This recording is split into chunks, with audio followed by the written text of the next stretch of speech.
శ్రావణి, రోజు ఆఫీస్‌కి ముందొస్తావు కదా! యాక్చువల్‌గా నాకన్నా ముందుంటావు, టైంకి వస్తావు. కానీ ఈరోజు ఎందుకు లేట్ వచ్చావు? ఉషా, అదొక పెద్ద స్టోరీ ఉషా, ఎందుకులే ఇప్పుడది. స్టోరీయా? ఏంటబ్బా అది? చెప్పు చెప్పు. ఏమో ఉషా, ఇవాళ ఎవరి మొహం చూసానేమో 10 సార్లు అయితే ట్రాఫిక్ పోలీసులు ఆపారు ఈరోజు. అయ్యో! అవునా? ఎందుకు? నిన్నెందుకు ఆపారు? ఎందుకంటే నేను ఒక పెద్ద మిస్టేక్ చేశా ఈరోజు. ఓకే. ఏంటా మిస్టేక్?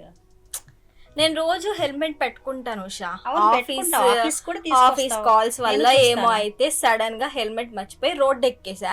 ఓకే. ఇంకా చూడు, ఆపుతానే ఉన్నారు, వాళ్ళకి చెప్తానే ఉన్నాను, నా మాట వినట్లేదు.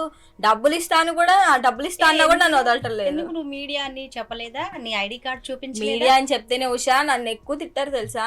ఓకే. నీకే అవునులే, కామన్ సెన్స్ అవునులే. లేదు, మీడియాలో కామన్ ఉన్న సెన్స్ వాళ్ళకి లేదు అన్నారు. బాధ్యతగా ఉండాలి మీరే. ఎందుకంటే ప్రజలకి స్పీచ్ ఇస్తారు. అలాంటిది మీరే చేయకపోతే ఎలా అని ఇంకా తిట్టుంటారు. ఓకే. అందుకే లేట్ గా ఓకే. వచ్చా. అందుకే శ్రావణి హెల్మెట్ పెట్టుకోవాలి. ఎందుకంటే గవర్నమెంట్, పోలీస్ శాఖ వాళ్ళంతా హెల్మెట్ పెట్టుకోమని ఎందుకు చెప్పేదంటే ఫైన్లు వేసి డబ్బుల కోసం, ఆదాయం కోసం కాదు, మన ప్రాణం, మన సేఫ్టీ కోసం. హెల్మెట్ లేని ప్రయాణం ప్రమాదకరమని చెప్పారు. ఎందుకు? మన కోసం ఇంట్లో మీ అక్క, తల్లి, చెల్లి, అన్నయ్య వీళ్ళంతా వాళ్ళ కోసం ఎదురు చూస్తూ ఉంటారు. కాబట్టి హెల్మెట్ తప్పనిసరిగా పెట్టుకోవాలి. Okay okay. ఉషా, ఖచ్చితంగా పెట్టుకుంటా రేపటి నుంచి. ఓకే. రేపటి నుంచి హెల్మెట్ పెట్టుకో శ్రావణి. హెల్మెట్ ధరించండి, ప్రాణాలు కాపాడుకోండి. పోలీసులకు సహకరించండి. సామాన్యుడి చేతిలో సామాజిక అస్త్రం, మీ నంబర్ 1 న్యూస్.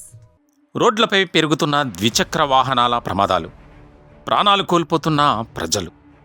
మీ ప్రాణాలు మీ చేతిలోనే ఉన్నాయి. ట్రాఫిక్ పోలీసులకు సహకరించండి. తప్పనిసరిగా ప్రతి ఒక్కరూ హెల్మెట్ ధరించండి. మీ ప్రాణాలను మీరే రక్షించుకోండి. మీపై ఆధారపడిన కుటుంబ సభ్యులకు విషాదం మిగల్చకుండా సుఖవంతమైన ప్రయాణం చేసి ఇంటికి క్షేమంగా చేరుకోవాలని కోరుకుంటుంది సామాన్యుడి చేతిలో సామాజిక అస్త్రం నంబర్ 1 న్యూస్.